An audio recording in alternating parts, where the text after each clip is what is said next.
ভিডিওর শুরুতেই আমার সমস্ত বন্ধুদের জানাই ভাইফোঁটার শুভেচ্ছা। আজকে হলো ভাইফোঁটা। আজকে আর সকালের কোনো কাজকর্ম শেয়ার করলাম না। আজকে সোজা বাজারের ব্যাগ হাতে নিয়ে চলে এসেছি বাজারে। আসলে কি বলো তো, আমার তো কোনো ভাই বোন নেই, আমি একা, যার জন্য ভাই নেই বলে কোনো ভাইফোঁটার চাপ নেই, মানে বাপের বাড়ি যাওয়ার। তো আজকের দিনটা আমি শ্বশুরবাড়িতেই থাকি, আর আমার ননদরা আছে, তাদের জন্য জমিয়ে রান্না করি। তো রান্না করতে গেলে তো বাজারের প্রয়োজন, ওই জন্য সকাল সকাল কর্তাকে ঘুম থেকে তুলিয়ে আমি বললাম আগে আমাকে বাজারে নিয়ে চলো, তারপরে তুমি সারাদিন যা খুশি করো। তো গাটি কচু নিচ্ছি, এটা আজকে বানাবো তরকারি। কয়েকদিন ধরেই মানে আমি বলছিলাম যে গাটি কচু, চিংড়ি মাছ, আলু, বেগুন এগুলো দিয়ে একটা তরকারি করব, তারপরে মাছ মাংস আগে পরে যা থাকবে থাকবে। তো সেই জন্য বাজার ঘুরে কোন কচুটা সিদ্ধ হবে বেছে বেছে নিয়েছি। আমি আবার কচু দেখলে বুঝতে পারি যে সিদ্ধ হবে কোনটা। এক এক সময় তো কিনে ঠকে যাই, একদমই সেদ্ধ হয় না, খুব খারাপ লাগে তখন। এখন আমি চিংড়ি মাছ নিচ্ছি। আর এটা বলি যে খাসির মাংস নিয়েছি, ওটা প্রথমেই নেওয়া হয়েছে, ওটা নিয়ে তারপরে সবজি বাজারে এসে এখন মাছ বাজারে ঢুকেছি। তো বন্ধুরা দেখো, সবজি কম, কালো প্যাকেট বেশি, এগুলো সব মাছ মাংসের প্যাকেট। কতগুলো প্যাকেট হয়েছে দেখো, খুলে তোমাদেরকে দেখাবো এর মধ্যে কি কি আছে। এ দেখো, যে যার কাছ থেকে চিংড়ি মাছ আনা হয়েছে মাথাগুলো ফেরত দিয়ে আসো। দেখো কতগুলো ওজন হবে। 700 চিংড়ি মাছের মনে হয় 300-400 মতো মাথাই বাদ গেছে। আগে তো বেটে বড়া করতাম, আগে বেটে বড়া করতাম, এই চিংড়ি মাছের মাথায় কিছু নেই। আমি যেই বাজারগুলো ঢেলেছি, মা বললো বলো কি কেটে দেবো। তো আমি বললাম তুমি তাহলে আলু টালু কাটো, তো একটু পেঁয়াজও কুচাও। তো মা প্রথমে ওই যে গাটি কচু কেটেছে। তো যাই হোক, আমি ওদিকে মাছ মাংসগুলো বেছে ধুয়ে পরিষ্কার করে ভাবলাম এদিকে একটু হাত লাগাই, তাহলে তাড়াতাড়ি হবে। তো ওই জন্য আমিও বসে পড়েছি বটি পেতে। এই দেখো, সকাল সকালই ফোটার পর্ব শুরু হয়ে গেছে। ইনি আমার একজন ননদ হন। তো প্রত্যেক বছর ইনি দেখি প্রথমে ফোঁটা করে এসে, কারণ কাছেই বাড়ি, তো সকাল সকাল চলে আসে, ফোঁটাটা সেরে যায়। তো সেই কারণে এই দিদি প্রথম দেখি ফোঁটা করে। আর হলুদ শাড়ি পরা কাউকে দেখতে পাচ্ছ? আমার যাকে, আমার যাও এসেছে, কারণ ওই পুচকিটা ফোঁটা করবে তো ওর দাদাদেরকে, সেই কারণে। কি মজা আমার, এ দেখো কি আনন্দ।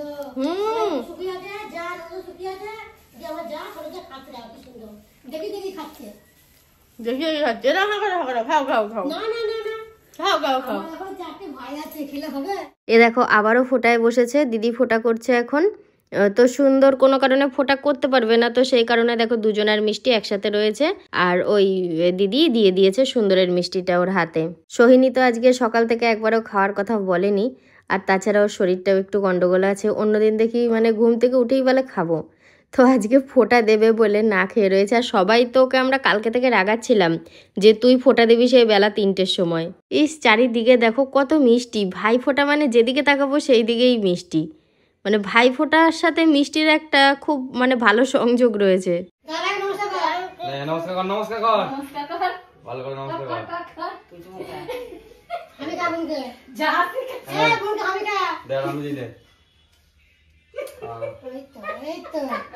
এতক্ষণ তো ঘরে দেখলে ফোঁটার পর্ব মিটলো, আর আমি একবার ঘর একবার বাইরে, কারণ বাইরে যেহেতু রান্না বসানো আছে, একটুখানি মাঝে মধ্যে গিয়ে দেখছি।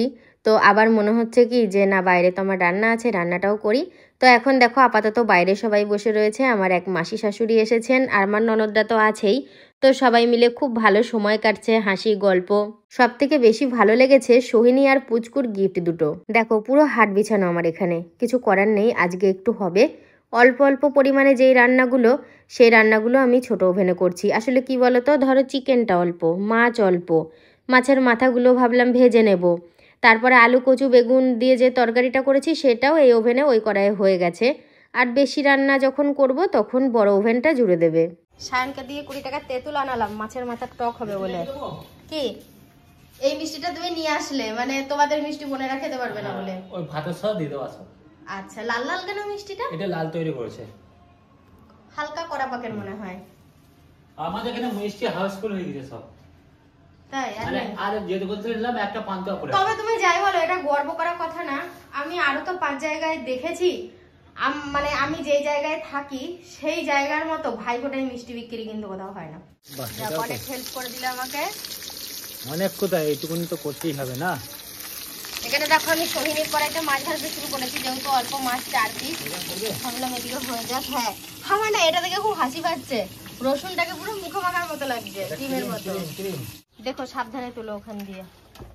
এখন এই যে আর হচ্ছে না ছোট ওভেনে। তো দেখো মাছটাও আমি বললাম নামিয়ে রাখি, জুড়ে দাও, আমি এই বড় কড়াইয়ে ভেজে রান্না করে ফেলবো। মুরগির মাংস হবে, এখন ওই মাছটা হবে, খাসির মাংস হবে, ভাত হবে। এখন আমার মনে হয় হাফ রান্নাই হয়নি। এই যে তরকারি, কি গো একটা কলার পাতা কেটে দিও ওটা জুড়ে। হ্যাঁ একটা বড় দেখে, একটা দুটো টুকরো করে দিও, এগুলো ঢাকা দেবো। চলে এসেছি। আমি রান্না করতে করতে একটু ব্রেক নিয়েছিলাম, একটু জামা কাপড়ের দোকানে গেছিলাম, আমার ফোন করে ডাকলো, ওই জন্য হাড়ি কড়াই বাজছে। ও আমার কাজটা একটু আগিয়েই দিচ্ছে। তুমি আমাকে শুধু এবার ওভেনটা জেলে দাও, তারপরে আমি বাকিটা পুরো সামলে নিচ্ছি, আর কিচ্ছু করে দিতে হবে না। আর একটা কলা পাতা কেটে টুকরো করে দাও, ওই তরকারিগুলো পড়ে আছে, ঢাকা দেবো। ওভেনটা আমার ডিস্টার্ব করে জানো, এর আগেও খুব ডিস্টার্ব করছিল, জালিটায় প্রবলেম হয়। আচ্ছা একটা পেতলের জালি কিনে আনবো, ওটা লোহার, জং পড়ে যায় দিয়ে খারাপ হয়ে যায়, এরকম লোহার জ্বলছে পুরো। অন্যান্য বারের তুলনায় আমার এইবারটা একটু লেট হয়ে গেল রান্না করতে, কারণ অন্যান্য বার আমার এই সময় রান্না পুরো হয়ে যায়। ওরা ধরো সকাল থেকে শুকাচ্ছে, সব ফোটা দিচ্ছে বলে কেউ খায়নি। একটা দেড়টার মধ্যে মোটামুটি সবাই আমি রেডি রাখি, ভাত খেয়ে নেয়, ভাত দিয়ে দিই। তো এবার মনে হচ্ছে সেটা হবে না। কটা বাজে আগে দেখি, 12:17। খাসির ফুলকো খেতে খারাপ লাগে না, আমি আলাদা করে 300 গ্রাম কিনে এনেছিলাম। তো বিষয়টা হচ্ছে এই ফুলকো যদি তরকারিতে দেয়া হতো তাহলে কিন্তু তরকারির কালারটা লাল টকটকে হতো না, কালো হয়ে যেত। এই ভুলটা আমি এর আগে একবার করেছি, আর আমার মাও তো আমার ভিডিও দেখে, তো আমাকে ফোনে বলেছিল, মানে যখনই এই ধরনের মানে বেশি ফুলকো রান্না করবি, 2-1টা থাকলেও সেটার ব্যাপার আলাদা, তখন একটু হলুদ দিয়ে ফুটিয়ে নিবি ভালো করে, তারপরে চটকে ফুলকোগুলো ধুয়ে তরকারিতে দিবি, দেখবি সুন্দর একটা রং আসবে, ওই কালচিটে হয়ে যাবে না। এখন আমাদের খাসির মাংস মোটামুটি হচ্ছে, কয়েকদিন গ্যাপ দিয়ে দুর্গাপুজোর সময় হয়েছিল, ভাইফোঁটার সময় হলো, তারপরে আবার রাসের সময় হবে কদিন পর। জানি তোমরা অনেকে সপ্তাহে একদিন খাও, যারা মানে ছুটির দিন রবিবার বাড়িতে থাকো, অনেকের মুখেই শুনেছি যে রবিবার একটু মাংস খেতে পছন্দ করে। আমাদের কিন্তু প্রত্যেক সপ্তাহে মাংস হয় না, খাসির মাংস, মানে মুরগির মাংসটা তো হয়ই সব সময়, তোমরা দেখো কম বেশি আমার ননদের ঘরে তো পুরো একটানা হতেই থাকে। তো খাসির মাংসটা আমরা কোনো ওকেশন পার্বণেই খাই বেশিরভাগ, মাঝে মধ্যেও খাওয়া হয় শখ করে, কিন্তু ওই সপ্তাহে কিংবা মাসে হয় না, হয়তো 2 মাস 3 মাস পরেও হয়তো কখনো একবার খাওয়া হয়। সত্যি কথা বলতে খাসির মাংসর যা দাম, জানি না কার ওখানে কীরকম দাম, মোটামুটি দাম বেশি যখন সব জায়গাতেই বেশি, আমাদের এখানে আজকে আমরা নিলাম 880 টাকা কেজি। দুর্গাপুজোর সময় নেওয়া হয়েছে 850 টাকা, হঠাৎ করে 880 টাকা হয়ে গেল। আমার তো মনে হয় আমাদের এখানে রাস পূর্ণিমা আছে, তখন মানে বিক্রিটা বেশি হয়, তখন পুরোপুরি নশো করে ফেলবে, দিয়ে সারা বছর নশো চলবে। রান্না হতে হতে বাড়তি বাসনগুলো যদি ধোয়া মাজা করে ফেলা হয় তাহলে কিন্তু চাপ অনেকটা কম থাকে, কারণ খাওয়া দাওয়ার পর বাসন বেশি থাকলে সে বসে মাজতেও কষ্ট। তো ওখানে হাঁড়ির মধ্যে মাংসগুলো ঢেলে সিদ্ধ করতে দেওয়া হয়েছে, আর সুন্দর ওইদিকে কাঠে ভাত বসিয়ে দিয়েছে। ভাগ্যিস সুন্দর মামার বাড়ি থেকে এসে তাড়াতাড়ি কাঠের উনুন জেলে ভাত বসালো, না হলে কিন্তু খেতে আমাদের অনেকটাই দেরি হতো। রান্নাবান্না হলো, এ দেখো এক ঝলক বন্ধুদেরকে দেখিয়ে দাও। থোর ভাজা, তরকারি, মাছ, মাংস, মুরগির মাংস, মাছের মাথার টক, আর এই হলো খাসির মাংস। মাংসটা হাঁড়িতে দিয়ে খুব ভালো সিদ্ধ হয়েছে, আর কাঠে এখনো ভাতটা নামেনি, ভাতটা নামলেই সবাইকে খেতে দেওয়া হবে। এই যে এটা আমার বড় ননদ গিফট করেছে, ভাইফোঁটার দিনে ভাইফোঁটার উপহার পরে নিচ্ছ, এটাই ভালো। ভালো না? হ্যাঁ একদম। হয়ে গেল, স্নান হয়ে গেল, সবাইকে খেতেও দিয়েছি, এবার তোমার আমার খাবারটা বেড়ে নেব। সমস্ত কাজ খাওয়া দাওয়া সব হলো, হাতে হাতে সবাই মিলেই করেছি। তো তারপরে আমি একটু গায়ে জল ঢেলে ফ্রেশ হয়ে নিলাম। সেই সকালে ধরো স্নান করেছি, পুজো দিয়েছি, তারপরে রান্নার দিকে এসেছি, একদম খাওয়া দাওয়া কাজকর্ম সেরে এখন খুব ঝরঝরে লাগছে। তো এখানে চেয়ারটা পাতা রয়েছে, একটু বসি।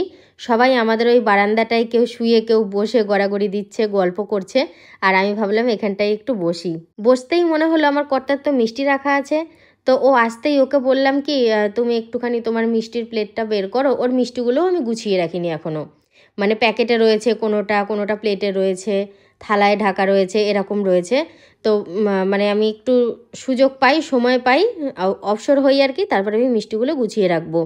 তো ও এখন বের করছে মিষ্টিগুলো, পাকে পাকে খেতে ইচ্ছা করে, একবারে তো এগুলো খাওয়া যায় না, ওই জন্য মনে হলো একটু খাই, আর মিষ্টিও বের করতে বললাম। কোনটা নেবো তাই ভাবছি, সব কিছুই ধরে ধরে দেখছি কোনটা নেওয়া যায়।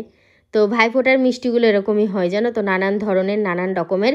কিন্তু আমার ননদ এবার আমার কথাটা মাথায় রেখেছে। আমি কয়েকদিন আগে বলেছিলাম যে ফুড কালার দেওয়া মিষ্টি কিন্তু আনবে না, আনবা হচ্ছে রসগোল্লা, পান্তুয়া, সাদা মিষ্টি টাইপের, মানে যা কিছু সন্দেশ এগুলো নিবা।